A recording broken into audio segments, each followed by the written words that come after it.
Hello, welcome. So I'm starting the webinar on Navigate the Holiday Seasons with Ayurveda, and I apologize for everyone who registered through Eventbrite or who said they were going on Facebook.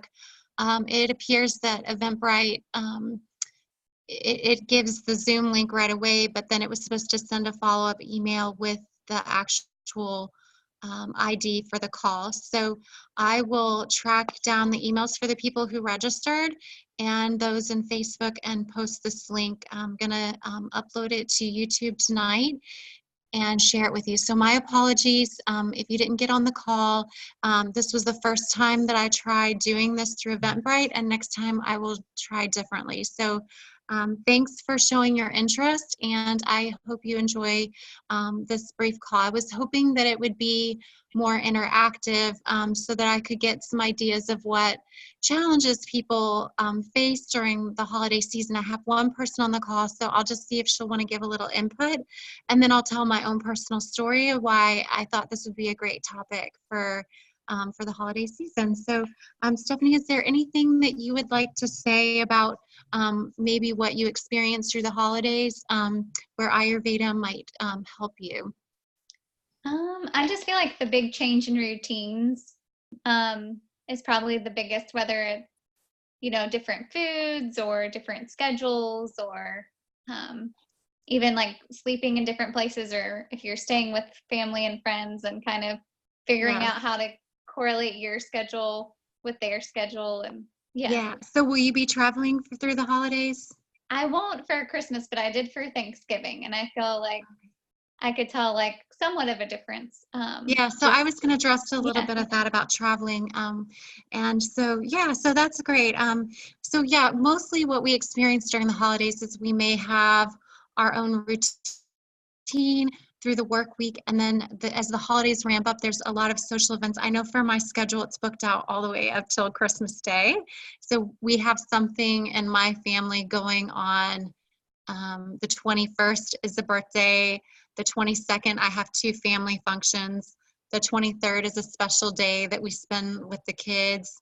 And then the 24th is Christmas Eve at my mom's, and then Christmas Day at my family. So, I mean, I know there's like 4 or 5 days back to back, and then each weekend is fully booked all the way up through the holidays. So, so I imagine that's pretty similar picture for most people. Mine even starts tomorrow. So my neighborhood is having a neighborhood gathering with all of the women. And so my holiday really gets kicked off tomorrow. It's already kicked off with Thanksgiving. But I imagine that my schedule is probably no different than most people's. But it is a beautiful time of the year because we get to see people we never see. Like in my family, I get to go to Elizabethtown, and I only see this part of my family once a year, and it's only at Christmas time. So it can be a beautiful time of the year to connect and to see loved ones, but it can also be highly stressful, and how we manage the stress, is important. So I wanted to talk about, for those who aren't familiar, there are two elements when we are in the early part of the winter that in Ayurveda we respect, and it's Vata dosha is made up of the elements of air and ether. And those two elements, one of the aspects of that is movement. Vata, because air moves, and sorry, I think, just one second, I think somebody's trying to get on the call. Let's see. Of course, yeah. Okay, let me see if I can, well, if I stop the recording, okay, I'm trying to see. I'm just going to see if I can help this person. I can just be silent, and you just, pick up whenever you're ready.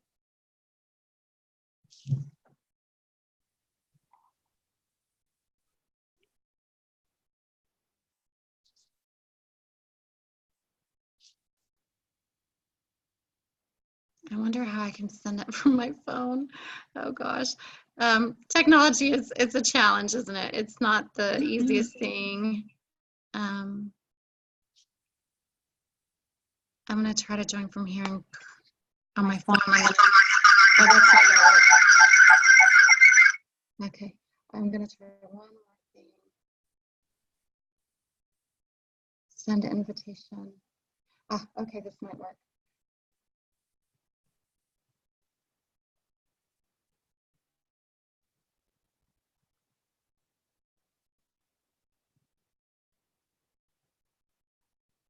Okay. Mm. Okay. I'll tell her I just sent her the invitation. Okay. All right. So yeah, so Vata governs movement. And as we enter the holiday seasons, we have a lot of movement, right? So it is said in Ayurveda that what happens on the macrocosm happens in the microcosm. So within, the environment, there's a lot of movement through air. Air moves through space. And we find ourselves in the wintertime with lots of activity. I'm just going to send this to her real quick. Okay.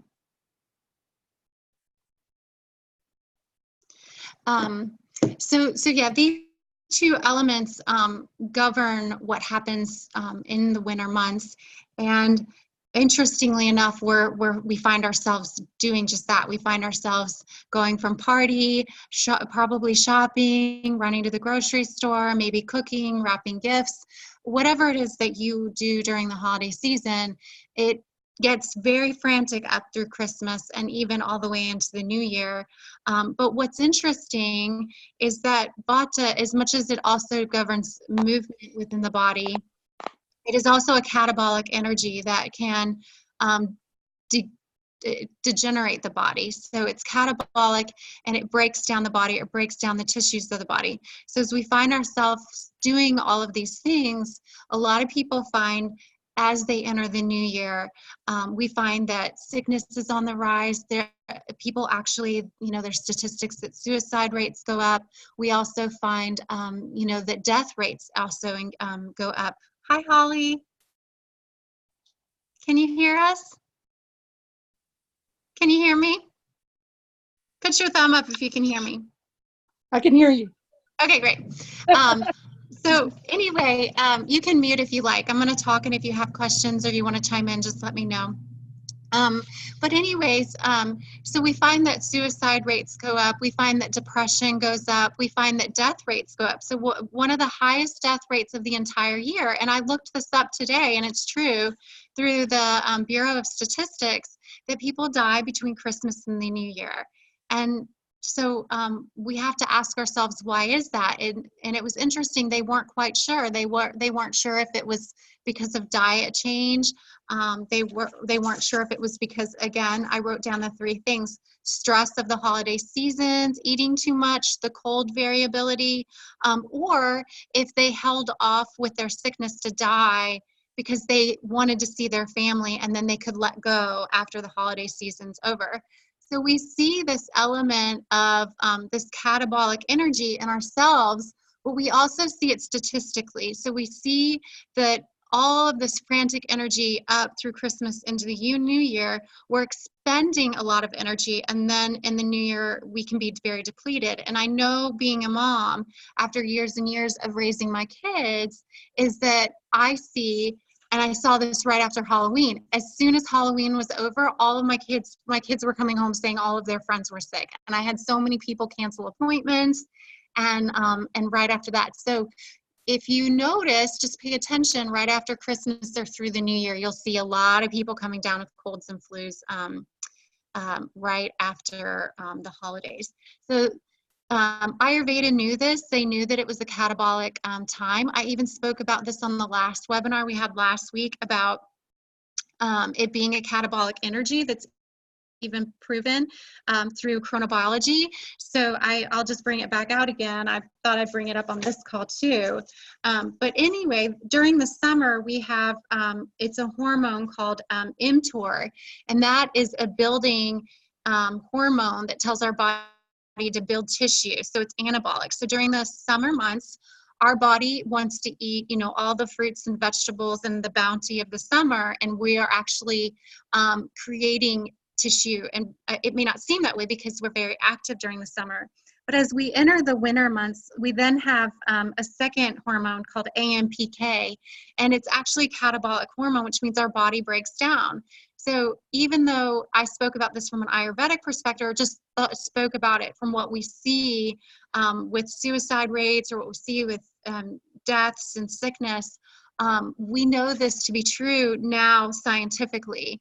And again, they didn't know why through the Bureau of Statistics what was the main reason, but Ayurveda gave us the reason.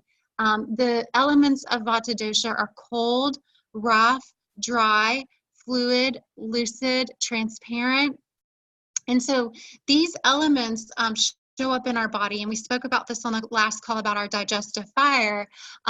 What happens, and we touched on this in the last call, is that our digestive fire is erratic. So we may see high digestion and low digestion, or it may just be low, or it may just be high, but it's erratic. And so what we want to do is what, we were talking about, is having these routines that we can try to stabilize this energy into the holiday season. So I'm going to give you all some tips today about what you can do during the holiday season. If you're hosting at home, I would recommend simplifying as much as possible. So if you're bringing people into your home and hosting for the holidays, rather than feeling like you have to make every holiday meal, like take Thanksgiving, for example, like the potatoes and the cranberry sauce and the turkey, and, think about one or two beautiful things that you can make, or ask other people to bring things rather than trying to do it all yourself. But you really want to avoid being dry. So that's one of the qualities of Vata. So one of the great ways that you can just stabilize your own energy is through Abhyanga, and that is taking warm oil and lubricating your body, whether it be in the morning or the evening hours. And then if you're interested in Abhyanga, you can go to my website at Love Yourself, and there's a products page, and there's a link to Banyan Botanicals. And there are great oils for the doshas. And since it's wintertime, anybody can benefit from the Vata dosha oil just to warm the body. So that's one thing you can just do to stabilize yourself, physically. The other thing is lightness. So one of the things is, I was talking about it being light, air and ether don't have much weight to them. So it's okay to give yourself permission this time of year to really eat, foods that are heavy. And what I mean by that is, root vegetables would be great. If you want to make a root vegetable dish as part of your holiday contribution, then you can take, parsnips, carrots, fennel, leeks, and, make a beautiful dish, just roasting those vegetables in the oven for 45 minutes, add some rosemary and some, pink Himalayan sea salt. And that's just a great contribution that you can make yourself if you're bringing a dish. The other thing is rough. So we tend to, I was talking in I noticed that a lot of people eat like crackers, like they'll do dips, right? Like, they'll go to an event maybe, and there might be crudité or vegetables. And we don't want to eat, like if you go to a holiday party and they have the raw vegetables with a dip, then try not to eat those raw vegetables, because the raw element isn't, is cold to the body. And we really don't want that cold element. So if you go to a party and there's anything cold, like ice water, or raw vegetables or raw fruit as like a fruit tray or a vegetable tray, then stay away from those foods and move more towards the roasted vegetables or things that are roasted. And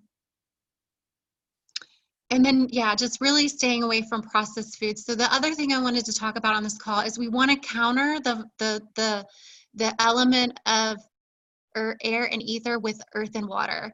So you want to bring in the earth element. And what we miss out in our American culture is we might have a lot of earth or density through meat, or processed foods might be considered, dense in terms of food, but we want good quality meats and good quality root vegetables, everything being organic. So if the soil, meaning, the earth element is the soil. So our fruits and vegetables come from the soil.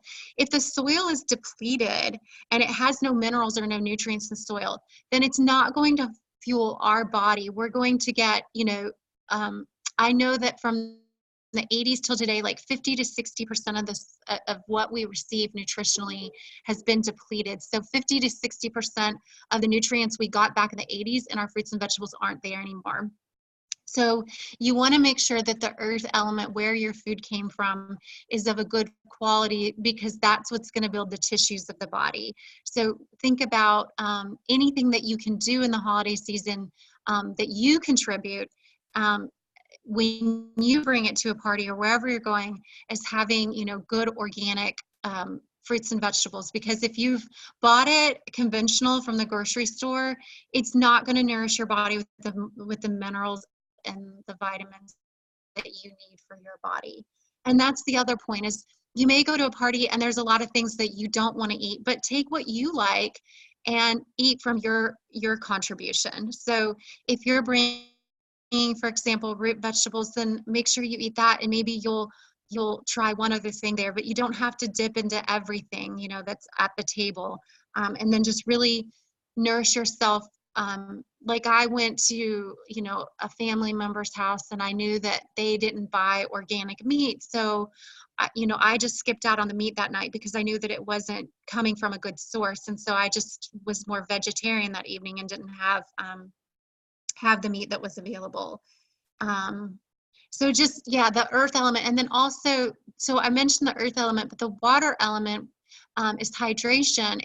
And we tend to think that water hydrates us, but for a lot of people who are vata vitiated, they may just pee out what they're hydrating. So they don't really hold on to, because they're already dry and rough. The water may pass. It's like if you were to imagine a piece of leather, if it's dry and rough, it's not going to soak up that water. And so one of the great things that you can do if you feel dehydrated, as long as you don't have high blood pressure, you can take water and add a little pink Himalayan sea salt and lime to the water and drink that. And that way your body will hold on to the minerals. Again, you're adding that earth element into your water.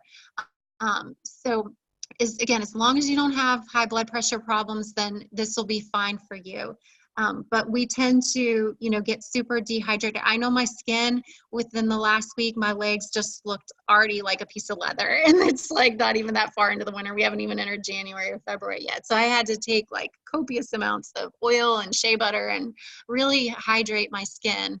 And I spoke about the Abhyanga. The other thing, even though you may have a very hectic schedule, is to cut out early. So if the party's going on, make sure that you get home at a decent hour and that you're in bed no later than 10 p.m. The last couple nights I've put myself to bed as early as 8:30, 9:30. As the days get shorter, as they'll start to get longer again later in the winter. But we actually need more sleep. So going back to what I was quoting about the mTOR gene, where we're more anabolic in the summer, we're more catabolic in the winter.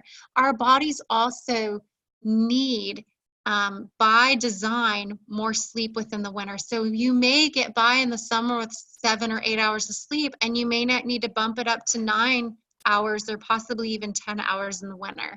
So we are not like trees or plants or animals that live in the cold element who have to hibernate in the winter, but our body actually has this mechanism that I just mentioned where, we have hormones that are catabolic that tell us to shut down. It's actually a form of autophagy that we go through. Our cells are trying to recycle themselves and use the energy that we accumulated from the summer months and use that energy to get us through the winter months. And I don't want to go back into all the things I said on the last call about that, but because our bodies don't necessarily go into hibernation like plants and animals, we do go through our own chemical pathways or mechanisms for a sense of hormone hibernation. And so it is perfectly fine and normal to cut out early and to go to sleep and sleep another hour or 2 hours more than you normally do. And if you're not doing this, then you may be, in the months of January and February and find yourself sick. And so I did want to kind of tell my own story on this, because I had 2 years where I had pneumonia, and I was practicing Ayurveda actually I went through a period where I lost my father and was going through a lot of emotional grief. And as much as I knew these Ayurvedic practices, I went through a move into the home that I live in now, and it was against all of my knowledge to know that I shouldn't move during the month of December before Christmas. But my husband was like, we have to move this month. This is the only time we can close on our house. And so we closed on our house and we moved. In 2 weeks, I didn't sit down straight. And then the holidays came and I ended up with pneumonia, because not only was I grieving the anniversary of my father's death, but grieving the loss of my home. I had just lost my cat and I ended up very sick. So even though we intellectually may know these things, and I'm saying things that you already intellectually know, just because we know them doesn't mean that we actually apply them or that we put them into place. So I intellectually knew what I needed to do, but I pushed through this inner knowing, to move my whole family in one of the colder months of the year, and pushed myself so hard that I had pneumonia in the end. And it took me 2 weeks of recovery, and it kind of broke my heart, because I had to go on an antibiotic, which is also against my inner knowing of how bad that is for the microbiome. I just want to say my own story, because we do mess up, and we do have to have a level of compassion for ourselves. But also, as much as you can take this inner knowing and actually apply it, even when you know, like, oh, I can push through something, whether it be work or whether it be with family.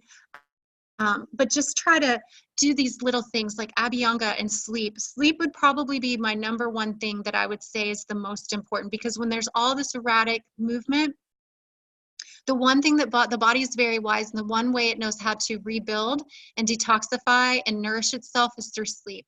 So if you have been pushing a lot of family events, like I said, from the 21st through the 25th, I will be extremely busy with family.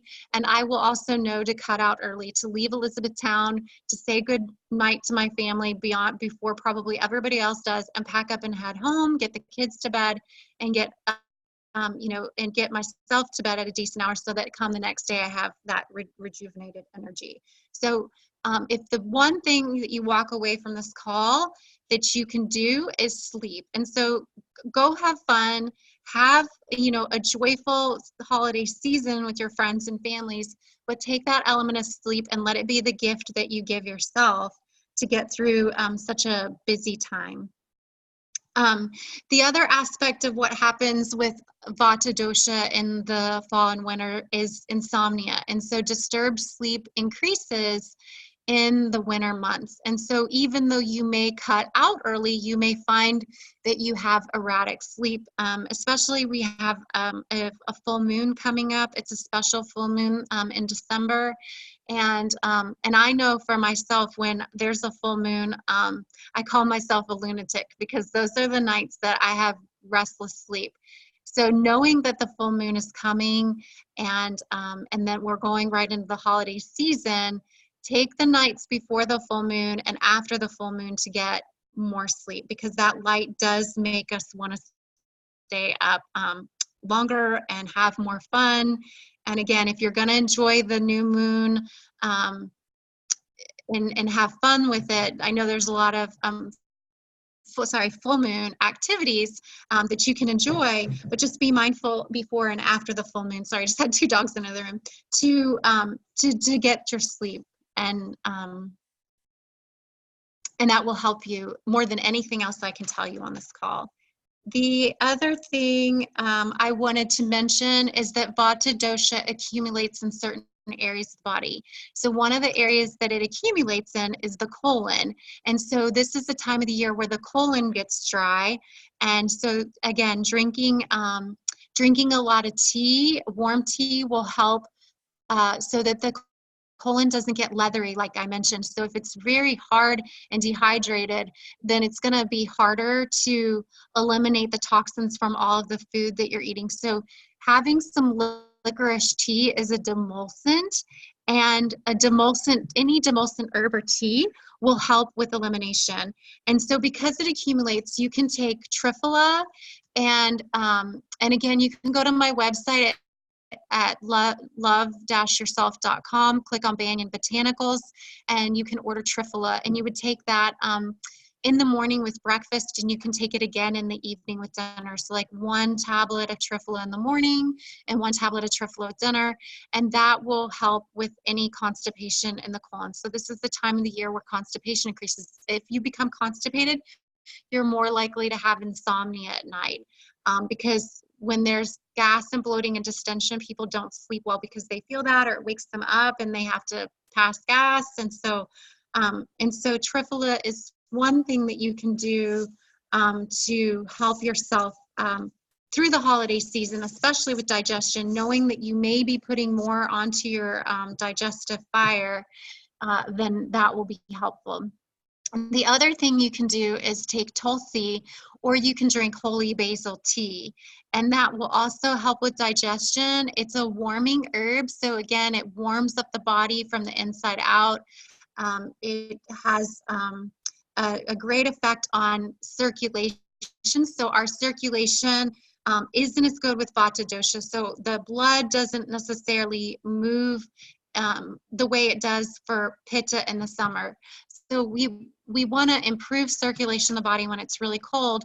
And then also our lungs, as we get more toxic with the heavy foods of the fall and the winter, our lungs can get congested, and come cough season, which is right around the corner, will start to accumulate more mucus in the lungs. So holy basil helps kind of cut that off early, so that when you come into cough season, you're not as congested and feeling as thick and congested. And then, not from an Ayurvedic perspective, but something that really helps get through the season, we're not exposed to as much sun as we should be, especially if you're working indoors. So if you're not taking vitamin D3 through the fall and winter, then I would recommend going ahead and ordering vitamin D3. Again, if you don't know of a good source, you can go to my website at www.love-yourself.com, click on Equilibrium, and there's a great functional medicine brand of vitamin D there. Also, if you're not getting good sleep, this would be the time of the year, again, with the insomnia and the erratic sleep, is taking a little bit of melatonin just to help yourself on the nights that you may have difficulty. And you don't have to take it long term. Just if you are getting through the holiday season, or you find yourself after the holiday season and you're having poor sleep, then it's okay to take a little bit of melatonin for the short term. And you can also get a good source from Equilibrium on my website. And then last but not least, to take adaptogenic herbs is ideal this time of year. I'm not going to go through all of the adaptogenic herbs, but there are 2 kind of like super herbs in Ayurveda, and one is ashwagandha and the other is shatavari, and they're like super herbs. They're highly used in India and in Ayurveda, and I am really enjoying right now. Goddess ghee has, I don't know, Stephanie, if you've tried Goddess ghee, but their ghees are amazing. And they have 2. One is called Well Adapted, and I think that one has the shatavari and the ashwagandha in it. And then there's another one called the Hemp Press, and it's got CBD hemp in it. So it's hemp, HEMPRESS. And what I love about doing the ghee with the adaptogenic herb is that ghee is used medicinally to carry the herbs deeper into the body. And so if you were to take the herbs by themselves, you wouldn't have them get as deep into the tissues as you would if you take them with ghee. So the beauty of taking these herbs with ghee is they're going to penetrate into the colon, into the digestive tract. And they've been used, most herbs are used in ghee and Ayurveda. And then one other tip that I have that will really help with the body is people are familiar with neti, doing a neti pot more in the spring with spring allergies, but nausea is the moisturizing of the nasal passages. So tonight my husband came home with a bloody nose, and he's like, I've never had a bloody nose so bad. And he was like hanging over the toilet. I was like, you're doing the wrong thing. You've got the direction of the blood flow is down, and you need to reverse the direction, so lay on your back. But the reason he got, and this is a common time of the year to get a bloody nose, because the nasal passages get really, really dry. And for a pitta dosha, which my son and my husband both are, they get bloody noses. So if their nasal passages are well hydrated, then they won't get the bloody nose. So right now, because we're exposed to so many pathogens like colds and viruses and bugs, the beauty of doing Nasya every morning and every day is that there are, I'm sorry, my phone keeps blowing up. There are oils, essential oils that are in there that will protect the nasal. Not only are you moisturizing the nasal passages, but then you're adding oils that are aromatherapy oils that will protect any pathogens coming into the nasal passageway. And Nasya, you would drop it into your nose and then breathe it in until you feel it come up into the sinuses. So you don't want it to drip back down, but you really inhale it, and then it would get all the way up the nasal passages. And it's even said that in Ayurveda, and this is again proven through science, that you can get it into affecting the brain. And so Vata exists not only in the nervous system and in the colon, but it also exists in the brain and in the nervous system. So this is a beautiful way to calm the body that way. The other thing that gets really dry are ears in the winter. And so you can actually take that same Nasya oil that you've put in your nose and you can hydrate. So I've been like itching my right ear, and I keep putting Nasya oil in my right ear. So the ears can get really, really dry, and you can add that. And then great grounding foods that you can incorporate through the holiday season yourself, if you want, is you can make dishes with dates, are very grounding, and they build ojas in the body. So ojas is our deep immunity or deep vitality. And so when we're in the Vata season, we tend to, our immune systems get weaker. And if we don't have a strong immune systems, then we're more likely to get sick. So if you're feeling ungrounded, or you're wanting something sweet to incorporate in your holiday season, then dates is a great way to get natural sugar, and you can incorporate dates in so many beautiful ways with many different recipes. And then another really grounding thing that you can do for yourself is roasting nuts, because they're really grounding. They have that earth element to them. And you can roast nuts and then add cinnamon or nutmeg and like flavor them with clove or whatever you want to flavor the nuts with, but that will give you a nice grounding element for the fall and winter. And then the last thing I really wanted to mention on this call, because I don't want to say too much, it could be overwhelming, but there's this really beautiful practice in Ayurveda called Nadi Shodhana. And I found this, of all the things that I've been doing recently, I'm very high Vata, and when the fall and winter comes, I feel and experience this ungrounding within my own body.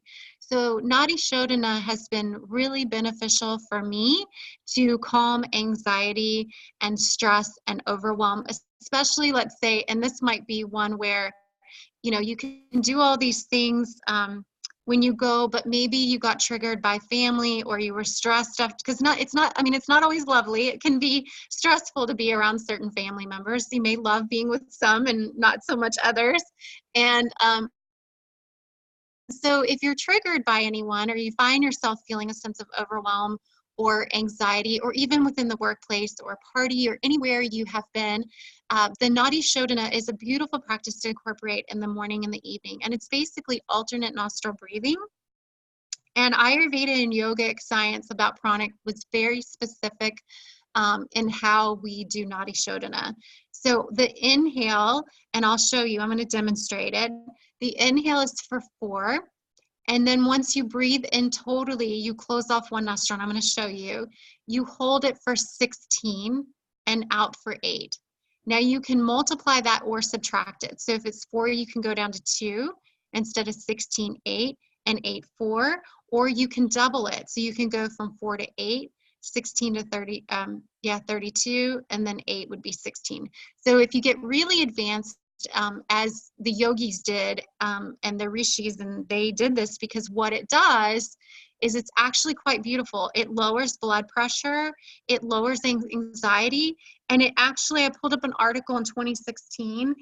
They scientifically proved how profound Nadi Shodhana was. And I did send this to myself, and I will try to include this when I send it out. But they found that not only does it lower stress, but it improves cardiovascular function.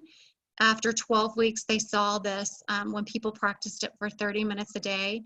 It improves lung function and respiratory endurance. So again, as we go through the fall and winter months when our respiratory system might be taxed, again, with colds and flus, and yogic breathing practices may improve lung function and respiratory endurance. A small 2017 study examined the effects of pranayama practice on the lung functions of competitive swimmers and found that it had a positive effect on respiratory endurance.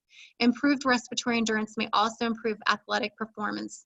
The swimmers in the study did alternate nostril breathing in addition to 2 other breathing practices for 30 minutes, 5 days a week for 1 month, and larger, more in-depth studies are needed. But anyways, this study was included, and I'll send this a link.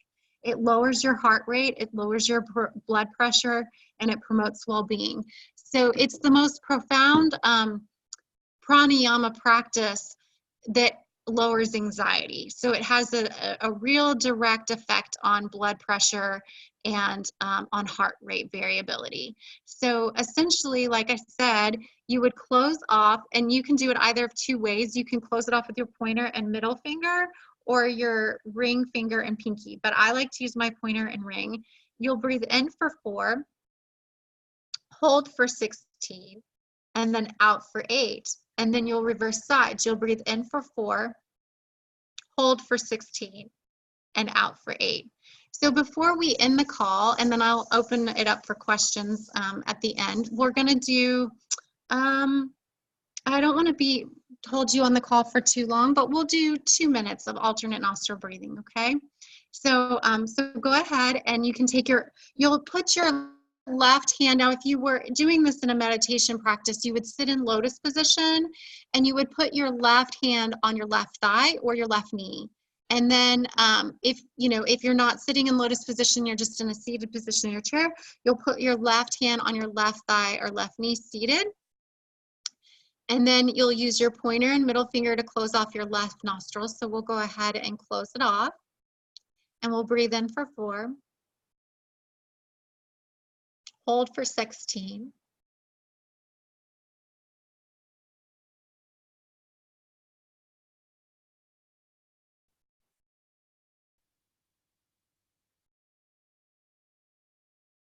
And out for 8.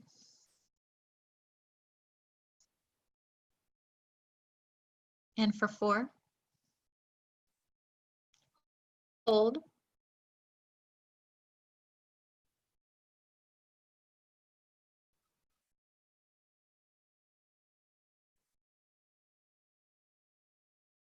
And out for 8.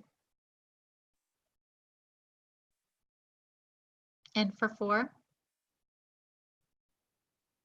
Hold for 16.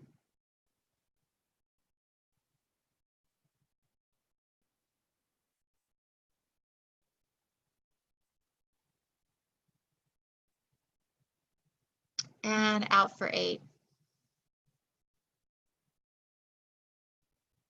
And for 4. Hold for 16.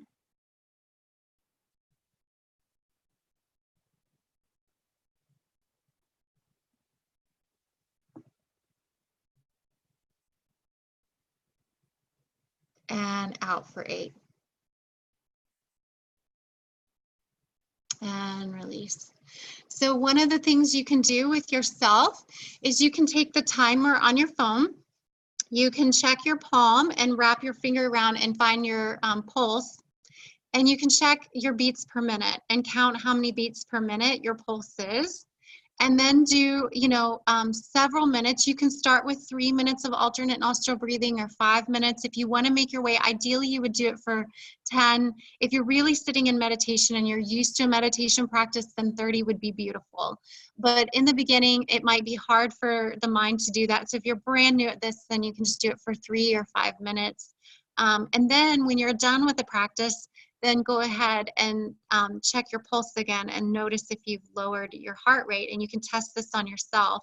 And you can test your own anxiety levels too. So if you're not going to check your pulse, or if you want to do both, you could rate your anxiety on a scale of 1 to 10. And let's say your anxiety was a 7. You could then, when you're done with the practice, rank your anxiety level. And I can guarantee you, like, my anxiety level was like a 5 or 6 the other day, and it brought it down to like a 1. So this is a great tool when you're anxious or overwhelmed or stressed during the holidays to lower your heart rate and lower your blood pressure. And again, this has been scientifically proven in many studies to be very beneficial for Vata dosha. So I hope that some of these tools have been helpful to bring some practices into your lifestyle. And none of this is easy to incorporate new practices. I've been at this for years now, and it's taken me year after year to refine and to add in new practices and to grow on my existing practices. And really, the beauty of Ayurveda is it's a life science. So there is no end game. There is no end to the journey. There's only more and more refinement. That's why we're here in life.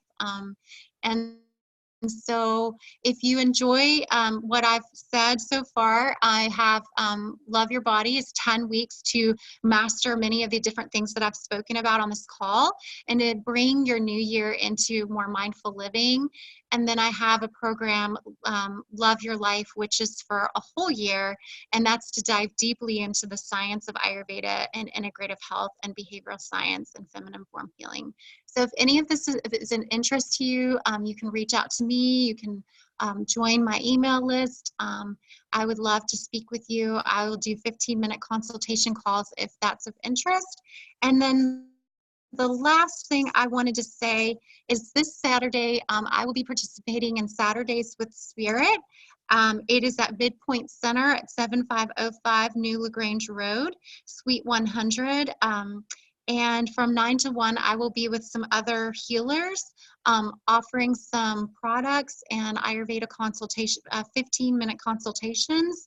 And the other healers, there's a Reiki healer, a jeweler, a woman that's a spiritual medium and works with crystals. And so it's a great opportunity if you want to have something during the holidays that you gift someone.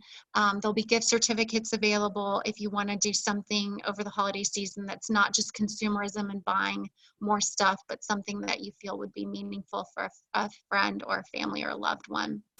And so for those who are on the call, do you have any questions for me or anything you'd like to ask? I don't currently. Okay. I'm trying to think. Do you have any questions, Holly? You can unmute. There's an unmute button at the... Sorry, I couldn't get to it fast enough. No, I'm good.